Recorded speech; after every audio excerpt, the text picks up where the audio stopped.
Patricia Château est sociologue. Sa thèse lui a permis de mieux comprendre l'évolution de nos compatriotes déo, les gens déo comme on dit. C'est dans Gadiam Rayonnais.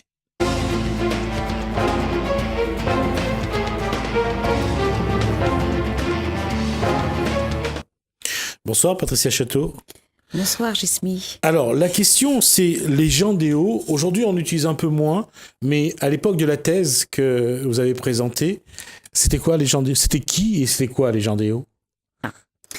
Alors, tout d'abord, il faut considérer qu'il y a l'espace qu'on appelle les hauts et une population qu'on dit gens des hauts et qu'on dénomme plus précisément comme les Yabs ou les Petits Blancs anciennement.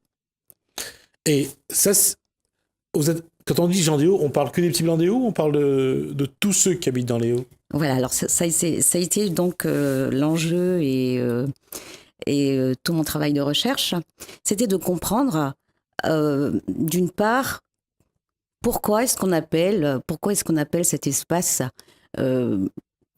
gens des hauts, l'espace des Yabs, etc. Donc, il m'a fallu... Le terme Yab vient de où? Alors là, par contre, je n'ai pas pu trouver, parce que moi, j'avoue, parce que je ne me suis pas vraiment intéressée à la notion de la catégorie de la population, mais plus à ce qui fait le peuplement des hauts.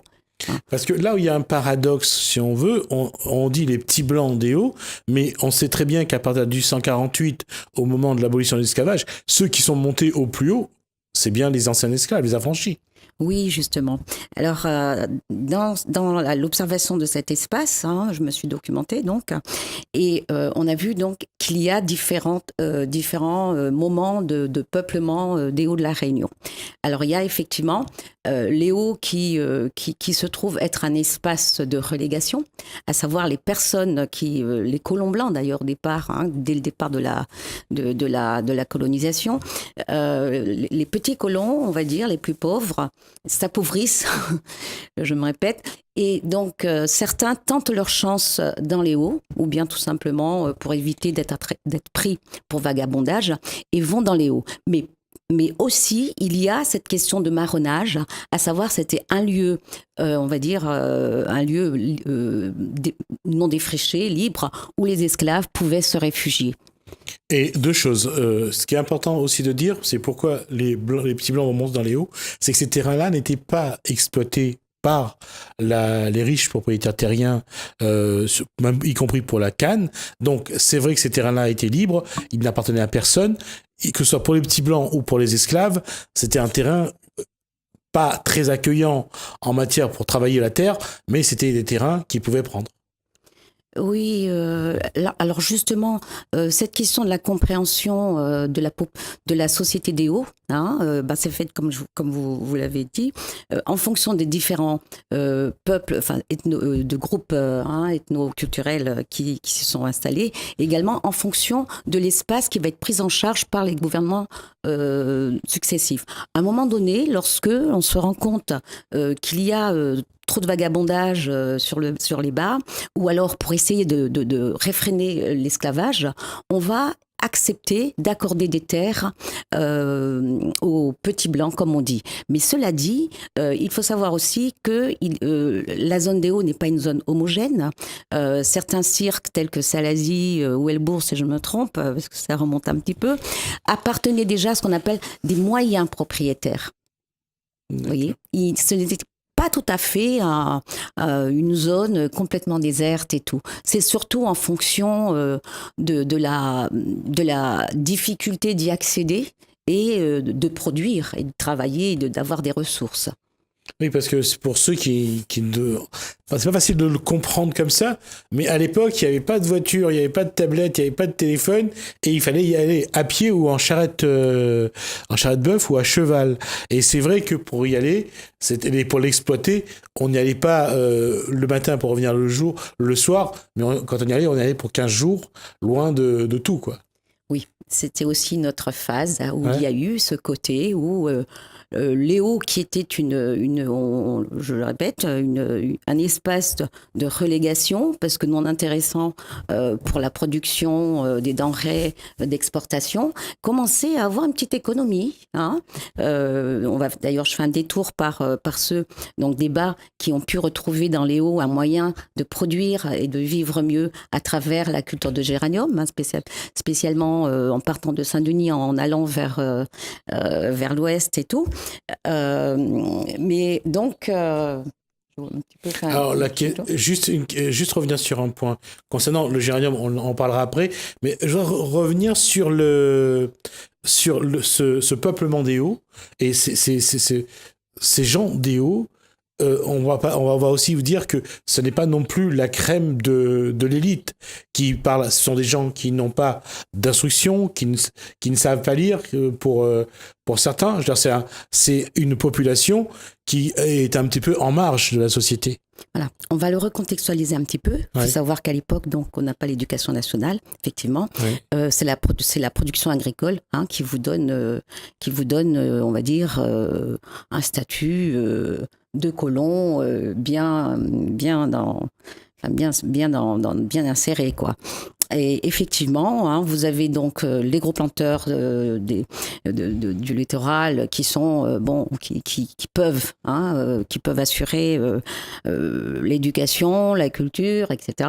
Et vous avez la grande majorité de la population qui produit ses propres connaissances. Ce sont donc comme toute société paysanne ou autre des connaissances, et puis comme tout groupe, hein, d'un point de vue anthropologique, qui arrive et qui vit sur un espace donné, qui va donc faire la découverte, donc l'appropriation de ce territoire par la compréhension du climat, de ce qu'ils veulent faire. Donc, et ça produira un ensemble de connaissances.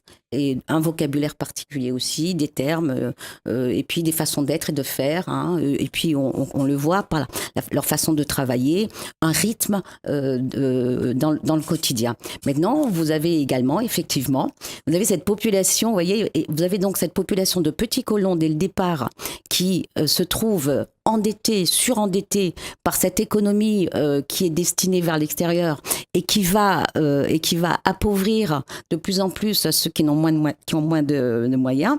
Donc vous avez ceux qui vont s'acharner à se trouver un moyen de produire. Hein, de pouvoir produire des cultures vivrières, peut-être ailleurs un peu de vanille, etc.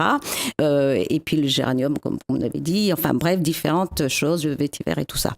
Et vous avez effectivement aussi une partie qui est un peu plus récalcitrante, qui, elle, ne se trouve vraiment pas bien dans ce contexte.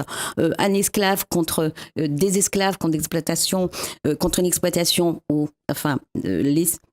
dont on n'est pas propriétaire, mais qui est à la compagnie, et qui, en échange de pouvoir habiter, c'est l'habitant, hein, contrairement à l'esclave qui, lui, est, vous voyez, le noir ou l'Indien qui est engagé, lui, c'est l'habitant. Il a le droit d'habiter, il a le droit de produire, il a le droit de travailler. Mais celui-ci, par contre, il est un petit peu récalcitrant aussi, parce qu'il dit qu'il n'a pas élevé des cochons, des poulets, des volailles pour enrichir la compagnie. Donc, c'est un petit peu il y a différents, vraiment, c'est pas une population homogène. Donc, tout cela se retrouve plus ou moins un petit peu. Et je rajouterais, on retrouve aussi dans les archives des choses extraordinaires qui font un petit peu aussi des récits un peu pittoresques. C'est que ils sont parfois ceux-là. Alors, vous avez d'une part ceux qui sont reconnus comme les bons pères de famille, qui veulent produire, etc. De l'autre côté, des vagabonds que l'on déclare être des fainéants et soutenir les noirs marrons en les laissant chez eux et en empochant la petite somme d'attraper un esclave, d'avoir tué, et puis ils sont là, ils vivent, on dit, d'une manière tout à fait insoutenable pour des blancs d'une société de plantation esclavagiste. Alors, moi, je vais revenir après 1848, parce que ça a démontré quand même que la Surinesse va essayer de se créer vraiment, et je veux revenir là-dessus. Et quand on parle de ces petits blancs des Hauts, c'est vraiment des gens aussi qui vivaient en cercle, en vase clos.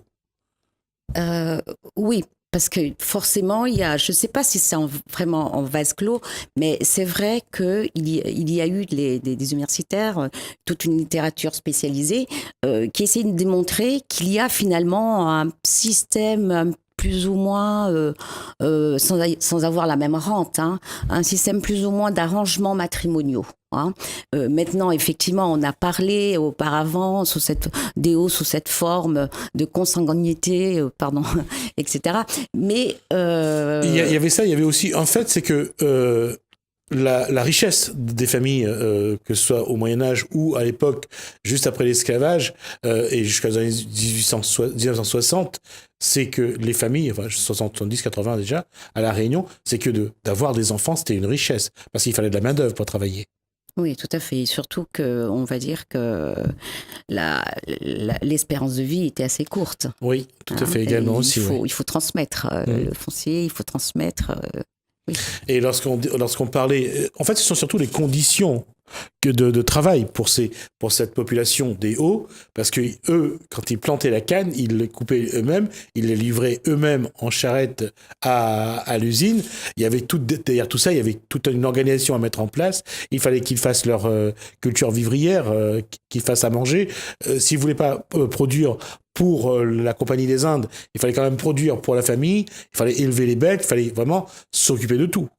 Oui, alors justement, là, vraiment, on est obligé, c'est pour ça que donc ma thèse a porté là-dessus, à savoir bien comprendre la formation de cet espace et bien comprendre les catégories d'individus, de groupes qui s'y trouvent.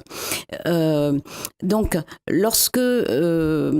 excusez-moi, j'ai pas trop... je reviendrai à votre question. J'ai un petit... parce qu'il y a eu énormément d'informations. Allez, continuez sur ce que vous allez dire. Oui. Et donc, ce que je voulais dire, c'est que lorsque cette zone va être aménagée, hein, ça va être ce qu'on appelle pas forcément un espace nou. Bon, voilà. Du coup, on va pouvoir peut-être un petit peu comprendre ce que c'est que la sociologie rapidement. Pour nous, on va parler de la Réunion, le littoral et les Hauts. Hein. Pour nous, le littoral, c'est là où il fait un petit peu chaud, il fait bon, et on va voir effectivement ces productions d'exportation. Et au fur et à mesure que l'on monte, ça va être donc, on va dire que les hauts, c'est cette partie montagneuse. Mais dans le zonage réel, hein, on va dire administratif, cela bouge. Hein. La zone des hauts, ce n'est pas forcément là où on commence à faire un petit peu frais, etc.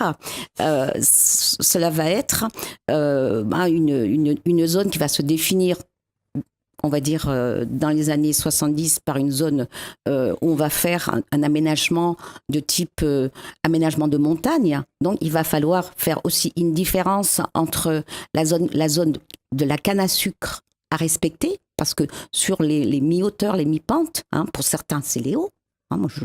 Et pour d'autres, ce n'est plus les hauts pour tout ce qui concerne l'administratif. Donc, il faut comprendre qu'il y a, d'un point de vue du savoir réunionnais, les hauts, les bas, le climat, ce qu'il vit, etc. Et le zonage le zonage administratif qui va déterminer le type d'activité. Et c'est pour ça, justement, qu'on arrive à croire à dire, les hauts, c'est les petits blancs, c'est les yabs, et le littoral, c'est tout le monde. En fait, les hauts, comme le littoral, c'est une zone de métissage. Pourtant, on sait que dans les hauts, en tout cas surtout chez dans certains villages, ça reste quand même très, très en vase clos. Là, on le voit dans la suite, on se rend compte qu'ils vivent vraiment entre eux. Et je ne parle pas de ceux qui habitent à Mafat ou à Marla, parce que là, c'est assez particulier, ou à Massilaos. Mais il y a un moment où on voit que c'est pas... Il y a peut-être un métissage, mais le métissage va se faire avec les esclaves affranchis. Oui, oui, oui.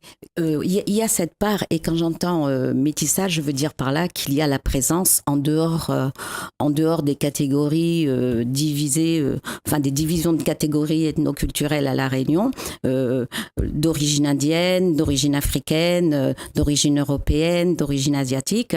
Ben, ce que j'entends par métissage, c'est-à-dire que ça va être une zone quand même où on va retrouver toutes ces populations. Maintenant, si on revient sur cette question... c'est vrai surtout à Salazie.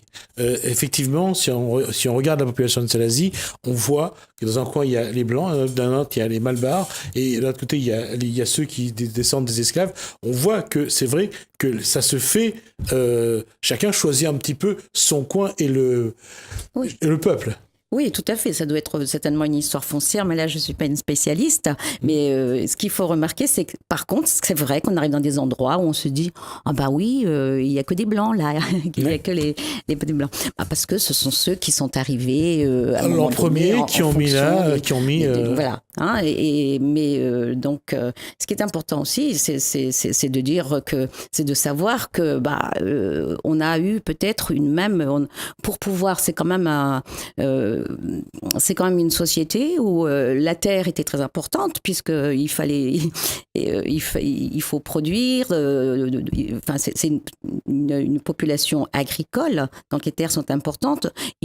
Si on ne le fait pas de la même manière que les grandes familles, qu'on appelle les grands blancs à La Réunion, on le fait quand même.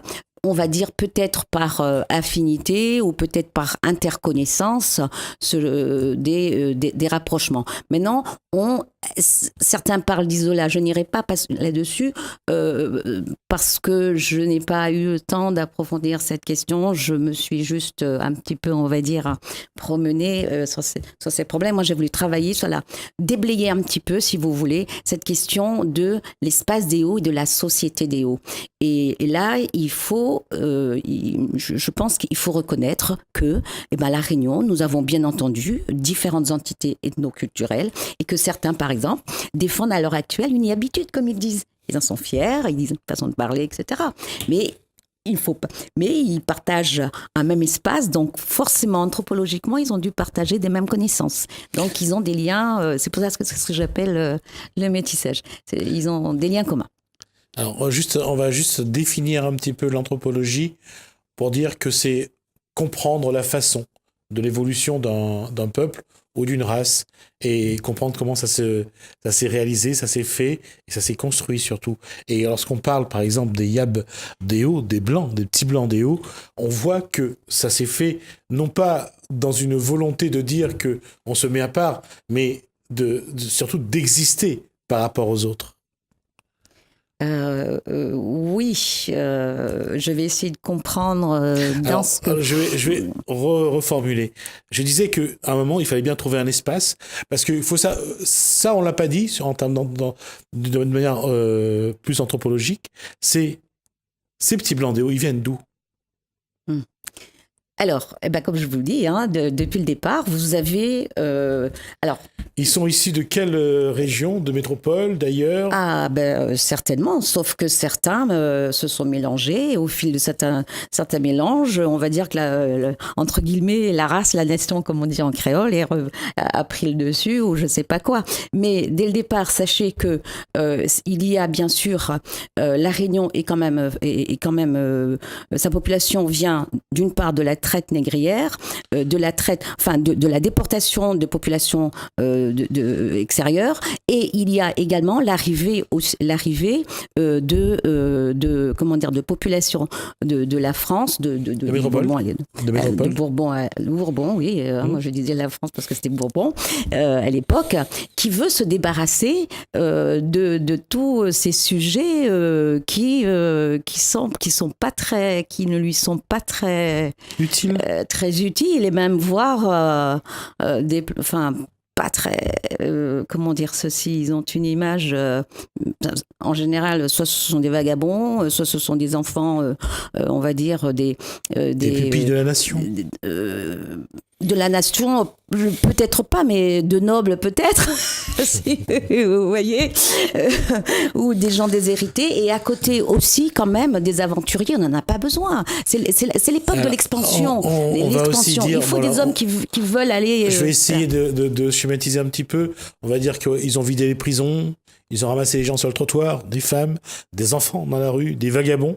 Et c'est vrai que pour faire bien, ils les ont envoyés dans les colonies. Oui. Et La Réunion a hérité aussi de cette population-là. Oui, mais il faut pas s'arrêter alors, hein, parce que là, c'est un petit peu comme la prison de Juliette Dodu. À l'époque, on se dit mais c'est une prison, on veut pas entendre parler, c'est la honte. Et puis non, il faut savoir que dans le royaume, hein, effectivement, vous avez des individus, des sujets qui sont dans des situations de misère, dans des situations de colère, et quand ils sont pris, s'ils peuvent coloniser, on les envoie. Maintenant, dire systématiquement ce sont des anciennes prostituées ou des voleurs, etc., ça sera pas systématiquement, on dit que ce sont aussi. Oui, pardon. Oui, mais bon, c'est ce qui s'énonce. Hein. On ne sait pas trop. Il faudrait peut-être faire une biographie un peu plus rigoureuse là-dessus. Mais disons quand même, on va le dire une fois pour toutes, c'est comme ça. Moi, je pense qu'on peut le généraliser de cette façon en disant que le royaume se débarrasse de sujets dont il ne veut pas. Et à côté de ceci, parmi ceux-là, il y a même des nobles où, par la suite, ça va être parce qu'en dehors de cette catégorie, hein, vous avez aussi ceux qui vont venir pour être des officiers, etc. Bon, mais juste une parenthèse, on va aussi parler de la population métropolitaine qui quitte Madagascar pour La Réunion. Et il y a à un moment, il y a ce lien qui va se faire, c'est-à-dire que ceux qui vont partir, sont partis de la métropole pour Madagascar, vont aussi venir à La Réunion à un moment. Oui, alors là, très rapidement quand même, hein, je suis pas la spécialiste, mais c'est vrai qu'il m'a fallu faire un détour sur l'histoire de La Réunion. Et comme tout le monde, on a admis qu'il y a eu ces déportés de Fort-Dauphin. Ces révoltés de Fort-Dauphin. D'ailleurs, j'ai un ami, le sculpteur Henri Mailloux, qui me dit apparemment ma famille appartient à ce qu'on appelle les débris de Madagascar et nous nous amusons beaucoup. Ne soyons pas péjoratifs sur les termes. Non, mais ce sont les termes, oui. Je veux dire, utilisés à l'époque dans les registres, dans les écrits, vous voyez. C'est vrai que les révoltés, on les a fait partir pour éviter que ça fasse tache d'huile, concernant la population malgache. Oui, on les appelait, ces blancs, on les appelait les débris Madagascar. Maintenant, ils en rigolent, hein, parce que tout ce qui, même dans ce qu'on appelle ce qui devait fournir des informations sur la population de l'île, dès qu'elle sort, on va dire, du bon comportement, qu'elle sert pas à la production, il faut savoir quand même on trace de ces personnes un portrait, des portraits pas très élogieux. Vous voyez, on entend donc parler du petit blanc alcoolique et ceci. On entend parler de ces personnes qui font du commerce interlope, interdit parce que il faut dire que la résistance réunionnaise créole a toujours existé. C'est pour ça que je disais qu'ils étaient en vase clos. Ils ont créé leur vie. À un moment ou un autre, quand on regarde, on ne peut pas dire qu'ils étaient considérés par les propriétaires, on ne peut pas dire qu'ils fréquentaient la bourgeoisie à La Réunion. Donc, il fallait bien qu'à un moment ou un autre, ils aient un espace de vie. Et ils ont créé leur espace de vie. Oui, maintenant, créer un espace de vie dans une société où la division sociale repose sur une hiérarchisation raciale, on va dire, c'est sûr que peut-être ils ont pu avoir une certaine solidarité de la la part des Blancs plus riches pour être en colonnage. Donc, ce qui explique peut-être aussi qu'ils ont eu plus d'accès, parce que les terres, comme on disait, c'est du battant des lames au sommet des montagnes. Donc, il fallait un petit peu jouer avec différentes solidarités, quoi, hein, pour pouvoir accéder à cet outil, cette terre qui leur était interdite, qui ne possédaient pas. Donc il fallait vraiment, c'était pas le droit, il n'y avait pas de contrat comme à l'heure actuelle de droit. Hein, c'est quand même le propriétaire, lui, il décide dans son régime du colonnat partiaire et tout, savoir avant même ça du métayage, il décide s'il a envie de louer sa terre. Et là, bon, même si il y a d'ailleurs même parfois un abus de ces colons, bon, il faut parfois qu'ils jouent un petit peu sur le bon vouloir du grand propriétaire pour avoir un petit bout de terrain. Alors, c'est vrai. Maintenant, excusez-moi, je voulais dire une chose aussi parce que c'est important, c'est que il y a eu cette question, on disait que les Blancs, donc ces petits Blancs, la société des hauts était présentée par des grands chercheurs qui ont, on va dire, pignon sur rue, qui n'ont rien à voir avec la société de la plantation. Eh bien, ou qui n'ont jamais touché à la canne à sucre. Il faut savoir aussi, c'est vrai, qu'à un moment donné, il y a eu ce qu'on appelle le Baker's Creek qui, sur son petit terrain, pour l'auto-consommation, avait besoin bien sûr de monétaire, hein, et qu'il lui fallait bien sûr de temps en temps aller travailler et faire des échanges. Et c'est en ce sens que je parle de lien et de métissage entre les différents groupes qui se trouvent un peu en hauteur. C'est que parfois, entre leur petite exploitation à faire vivre et le travail de la canne à aller, etc., ils sont aussi débordés. Donc, ils passent un petit peu aussi parce que, on va dire, par du travail, un partage de travail. Bon, ils confient, ils deviennent, on va dire, de sous-traitance, quoi. D'accord, on va s'arrêter là parce qu'il va nous rester 1 minute et si on aborde notre sujet, on ne pourra pas aller plus loin. Patricia Château, merci. Je rappelle donc que vous êtes sociologue et que votre thèse donc oui, a abordé les gens des hauts. On reviendra en tout cas sur cette thèse-là. On verra sur d'autres éléments. On reviendra bien sûr sur les gens des hauts. On verra un petit peu pourquoi ils sont devenus les Yab, pourquoi c'est eux qui ont créé cette mode de vie, que ce soit du côté de Mafat, du côté de Sillaos ou même à Salazie. On verra un peu la place qu'on prend, comment la réunion s'est faite dans les Hauts, avec les gens des Hauts, avec nos Yab, ceux dont on est vraiment très fiers parce qu'ils appartiennent aussi à la société rayonnaise. Merci donc à Patricia Château. Je rappelle donc qu'on aura l'occasion d'y revenir. Merci à vous de nous avoir suivis. Ça a été un plaisir.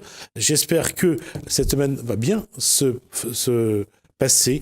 En tout cas, merci à vous. Merci à Laine. Merci à François. Portez-vous bien. À demain.